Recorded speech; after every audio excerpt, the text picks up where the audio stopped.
వల్ల గతంలో టీఆర్ఎస్ ప్రభుత్వం వ్యతిరేకత ఏర్పడ్డది, ఇప్పుడు కాంగ్రెస్ ప్రభుత్వం వ్యతిరేకత ఏర్పడ్డది. మాకు స్పేస్ ఉంది తెలంగాణలో.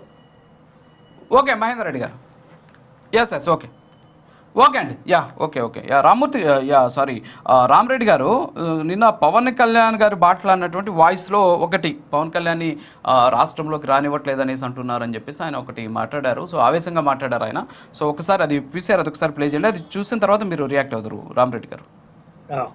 నాకు ఈ మధ్యన వస్తావంటే నువ్వు హైదరాబాద్లోకి ఎలా అడుగు పెడతావు, నీకు హైదరాబాద్లో ఏం పని, ఇది నేను ప్రత్యేకించి చెప్తా ఉన్నా. మీరెవరైనా నన్ను బెదిరించడానికి, బెదిరించే వాళ్ళ మీ అయ్యే జాగీరా తెలంగాణ.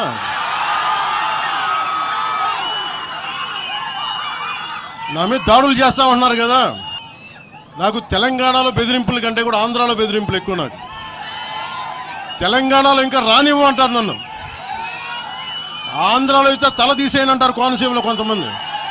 నేను ఓడిపోయినప్పుడు 2019లో ఓడిపోయినప్పుడు మన తెలంగాణ నాయకులు ఒకరే చెప్పారు, అన్నా మా తెలంగాణలో ఉంటే నీకు పరిస్థితి రానిచ్చేవాళ్ళం కాదని చెప్పి.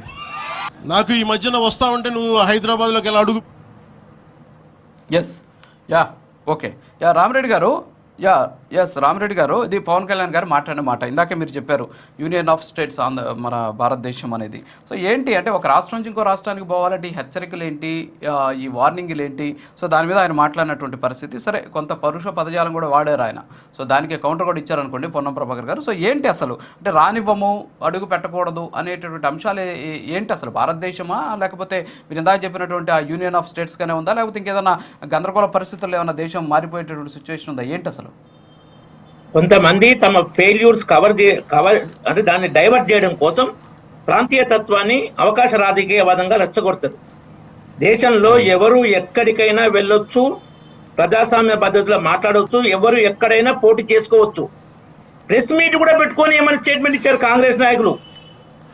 ఆ సందర్భంలో మీ అయ్య జాగిరా అన్నాడు, నన్ను తెలంగాణలో రాని అని అన్నారు, ఆంధ్రాలో తలదీసేస్తా అన్నారని.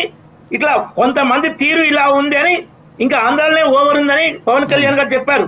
నేను ఓడిపోయినప్పుడు నాకు తెలంగాణ ప్రజలు ఇంకా అండగా నిలిచారు, కోదాడ నల్గొండ అని ఇంతకుముందు మెన్షన్ చేశాడు, నాకు ప్రజలు స్వాగతం చెప్పారని. కాబట్టి ఆయన ఈ కాంగ్రెస్ నాయకులు ఏంటంటే వీళ్ళు మాట్లాడే విధానం డబుల్ స్టాండర్డ్ ఉంటుంది. మీకు స్పష్టంగా చెప్తా, రేవంత్ రెడ్డి ఇందిరాగాంధీ, సోనియా గాంధీ, రాజీవ్ గాంధీ, రాహుల్ గాంధీ, వైఎస్ఆర్, ఎన్టీ రామారావు గురించి అప్పట్లో బుట్టో ఇప్పుడు ముషర్రఫ్ అన్నట్టు ఎన్నో సార్లు మాట్లాడిండు. కాంగ్రెస్ నాయకుల తీరే అంతా